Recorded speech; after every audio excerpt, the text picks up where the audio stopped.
Kasunod ng mga brownout na nakaapekto sa libu-libong consumer kahapon, posible pa rin magkulang ang supply o reserbang kuryente sa mga susunod na araw, ayon sa Department of Energy. Dapat din daw paghandaan ang posibleng dagdag singil sa Hunyo. Saksi si Maki Pulido. Ang tanglaw ng buwan kagabi sa Imus, Cavite at ang kandila sa bahay na ito sa Pasig, maganda at romantiko sana. Pero mga yan lang ang liwanag sa gitna ng kadiliman. Nang mawala ng kuryente ang iba't ibang lugar kagabi, nagpatupad ng rotational brownout ang Meralco dahil kulang ang supply ng kuryente.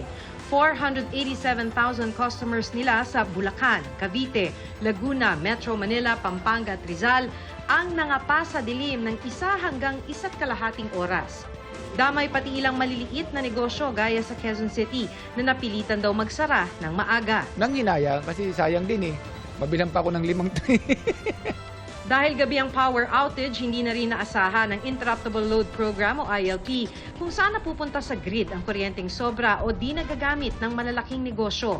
Yung mga commercial establishments po kasi marami sa kanila sarado na. So wala ka na talagang mapagkukunan in terms of the ILP. So pag ganun na situation at kinakapos ka pa rin, then you have to shave demand. Bukod sa Meralco, pati mga customer ng ilang electric cooperatives sa Luzon at Visayas, nawalan din ng kuryente. Paliwanag ng Energy Department, sabay sa pagtaas ng demand ngayong mainit pa rin ang pagpalya o forced outage ng ilang planta. Kulang naman ang nalikhang kuryente ng ibang plantang tumatakbo pa, lalo na mga hydropower plant. Ngayong araw, muling nag-yellow alert ang Luzon at Visayas at babala ng DOE, posible pa ring magkulang ang supply o reserbang kuryente sa mga susunod na araw. Isa pa raw dapat paghandaan ng mga customer ng Meralco at electric cooperatives, posibleng pagtaas ulit ng singil sa June billing. Since Meralco, among the many distribution utilities and electric cooperatives operating in the grid, procure part of their supply in the spot market, then there is really that possibility of buying power at a more expensive rate and which will eventually impact on the overall generation charge. Sa biglang pagkasira naman ng mga planta noong Abril sa kasagsagan ng matinding init, wala pang nilalabas na resulta ng investigasyon ng Energy Regulatory Commission.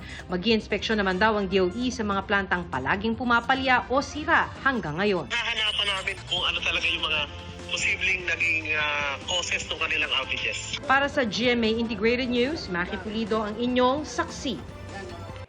Mga kapuso, sama-sama tayong maging saksi. Mag-subscribe sa GMA Integrated News sa YouTube at para sa mga kapuso abroad, samahan niyo kami sa GMA Pinoy TV at sa www.gmanews.tv.